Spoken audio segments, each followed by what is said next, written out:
So here's a quick lesson about defining new functions in CoCoA 5. I'll take as a specific task that of writing a function to calculate the nth Fibonacci number, where n is a non-negative index. So I'll assume you know what the definition of a Fibonacci number is. If not, I'm sure you can find it on Wikipedia. So we start with, in fact, it's a recursive function. Indeed, the normal definition for Fibonacci numbers is effectively a recursive definition. And CoCoA can handle recursive functions without any particular problems. Since we're going to see several definitions, I've chosen to call this one fib_rec. So the names that we can choose for functions and for variables must begin with a letter, and thereafter we can use letters, digits, or the underscore character. Nothing else is allowed in a name. So we see here the syntax. I'm not going to define it formally. You'll see several examples, and I think a bit of easy guesswork will show you, will let you work out what the syntax really is. So we start with the keyword define. We end the definition with the keyword endDefine, all stuck together as one word. So after the keyword define, we have the name of the function, which at least in my Emacs has colored syntax or syntax highlighting, so it appears red. Then we have in round brackets afterwards the parameters that the function takes. We give them names. So in this case, I've chosen n because the intention is that the parameter should be an integer. Then inside we have the function body. In this case, it's just 2 lines long. So if n is less than 2, then we return the value n. So as usual, the return command stops evaluating the function here and simply says that n in this case will be the value that it returns. Otherwise, the more general case here is a bit more complicated. We have return followed by an expression, and this expression is recursive, so the function calls itself. So I think the syntax here is fairly simple. Note that most commands end with a semicolon. It's possible that, so I could even put a semicolon here. It turns out it's not necessary. It doesn't matter. I usually do, but for some reason in this example I didn't put a semicolon here. But on the whole, every command should end with a semicolon. So there's the first definition. Now we have a look at the second definition, which is a bit longer, but in possibly conceptually simpler. It's an iterative function for calculating Fibonacci numbers. So once again, we deal quickly with the simple case. If the index is less than 2, since we're assuming the index is going to be non-negative, this just covers the cases 0 and 1, we then simply return the index from the definition. Otherwise, we go into a loop. So here we see the syntax for a loop. So we have a for loop, and its body goes up to the end for keyword. So we have for followed by a variable name, an assignment operator, the initial value, keyword 2, the final value, and then another keyword do. And then everything between do and end for.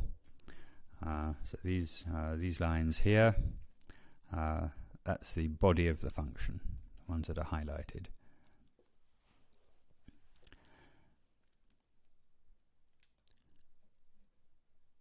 So then after we've finished the loop here, we've got the correct value to return is cur. So this is meant to be, again, I've tried to use mnemonic names here. So cur somehow means current value and prev means previous value as we're going along the sequence. So cur, I guess, would correspond to the value whose index is the value of this counter here. So I'm not sure I would normally use counter as a name. Here I'd probably just use a simple variable like I or j. But here I've chosen to use counter.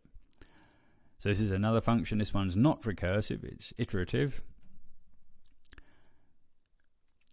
Don't think there's much else to comment here, so let me say once again that this is a question of style, but I quite like to handle the easy cases as quickly as possible at the start, and then after they're dealt with, I now know, for example, that once we get to this line, n has to be at least 2. We're in the general case. What I've not put in here, just to try to keep the presentation simpler, is any check that n is actually a valid argument. So, strictly speaking, we should put in a check that n is an integer and that it's non-negative. If it's not integer or it is negative, then we would give an error. But that's not the purpose here. I just want to keep things simpler. So now we have two definitions. We have fibrec and fibiter. So I'll leave it as an exercise to you that they both in fact calculate the same values. They both calculate the Fibonacci sequence. So the nth Fibonacci number. So in fact the second one will calculate the Fibonacci sequence up to the nth number. So we can give these two definitions to CoCoA. So I'll do that by selecting a region. So I've selected this region here, and then in the menu at the top we see that there's source region to CoCoA-5, which is also available as Control-C, Control-R. So I'll select it from the menu here. I've not actually started CoCoA-5 in this Emacs. It will start CoCoA-5 automatically for me. Oh yes, of course, now it comes out small. So I'll make it bigger. Okay, so we can see that by selecting from the menu before, it actually sent this line here to CoCoA. So there's something called a source region command, and then this is the name of the file that I'm actually using, so it's quite long. And then this tells CoCoA to read from line 8 character 1 up to line 27 character 1 from this file. So that's how the information got to CoCoA. Let's go back to this window here. So we've now read in those definitions. We do the next part. I want to compare the speeds of these two implementations. Now, this is normally something you would do right at the end if you want to try to find out where your program is could be made faster. But we'll see later on that optimization, as many people call it, should be done really as the very last phase. So I'll calculate, say, the 28th Fibonacci number using fibrec. I'll let my computer work. Computer's probably 4 or 5 years old. So it gets a number. That took quite a while. We can actually ask CoCoA to calculate how long it takes. So while it's doing that, there's a function called CPU time, which simply says how much CPU time CoCoA has used up to that point. So we calculate that, we store it in a variable t. I then calculate once again this Fibonacci number, and then the time from function essentially calculates the current CPU time, subtracts its parameter here t0, and then prints out the answer in a nice easy way. So earlier when I tried it, it took 5 to 6 seconds. Now it seems slower. I don't know why. So that was using fibrec, the recursive version. If we try using the iterative version, it's instant. So in this case, the iterative version, at least for the index 28, is much, much faster.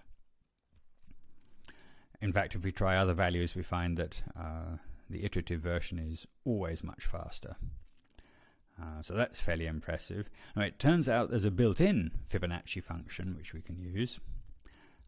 So we can try seeing if our best bet so far, fibiter, is comparable in speed to the built-in one. So let's try, say, with argument 1 million. So fibiter is going to do quite a lot of work. So when I tried it before, it was 6 to 7 seconds. To be honest, it seemed a little faster this time. Let's try the built-in Fibonacci function. You can find out about it by asking the built-in manual if you want. That was instant. So the built-in function is quite a lot faster. The built-in function is written in C++, so we're not too surprised. What we've not actually done here is check that the two answers are equal. Well, I suppose we could print them out the same as we did before. It's not such a clever idea. Let's see why. So I'll print out one of them. Here it is. it's rather a large value. And this is one disadvantage of using Emacs as an interface to CoCoA, because Emacs is not very happy when we print out these gigantic numbers, or indeed gigantic expressions. If I go here, well, we don't need to do that. How big was that answer, apart from very big? So we can use the floatstra function. If we have a gigantic number and we're actually curious to know how big it is, it will print it out in a string using more or less standard floating point format. And we see that the number is approximately 1.95 times 10 to the power 200,000, very approximately. So this tells us approximately how big it was, and we don't need to go through all the digits above. So the floatstra function can be useful if we have very big numbers or very complicated rational numbers. They print them out in a more comprehensible way. So we're almost at the end of this short discussion of functions. So we'll have yet another implementation. And this one I called fibmat. In a sense, I'm surprised this definition is not used more often for the Fibonacci numbers. So the purpose is to calculate exactly the same things as before. We calculate this little matrix here. So the matrix, 2 by 2 matrix with entries 0, 1, 1, 1. And then we calculate the nth power of that matrix. Having done that, we then return the 1, 2 entry from the matrix, and that's the answer. That's what fibmat does. So I'll leave as an exercise to prove that fibmat is correct. I suppose we can read it into CoCoA. And let's just try it. I didn't actually do it here.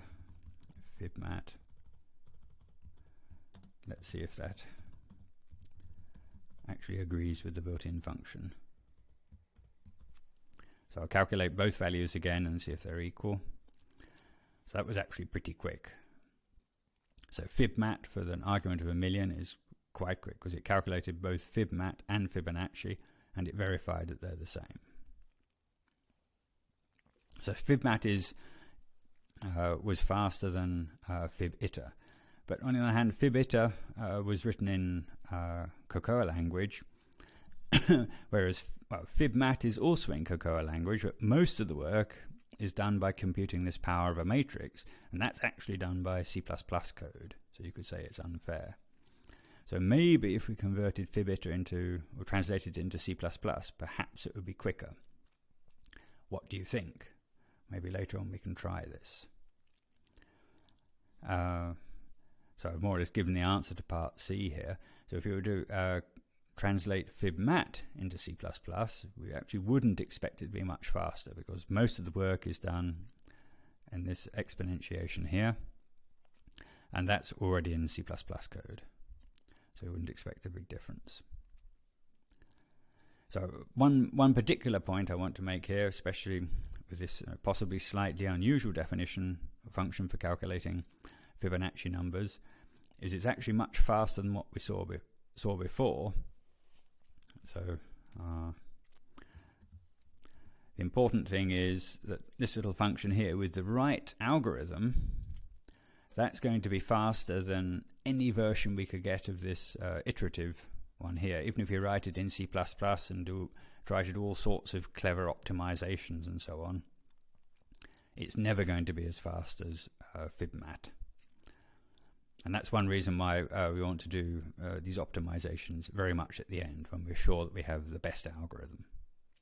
So that's all I wanted to say here about functions. We've seen the syntax is very simple. Next video we'll have another look at a different function, a little more complicated. And I think just from the looking at examples, you'll be able to learn what the syntax of CoCoA 5 is.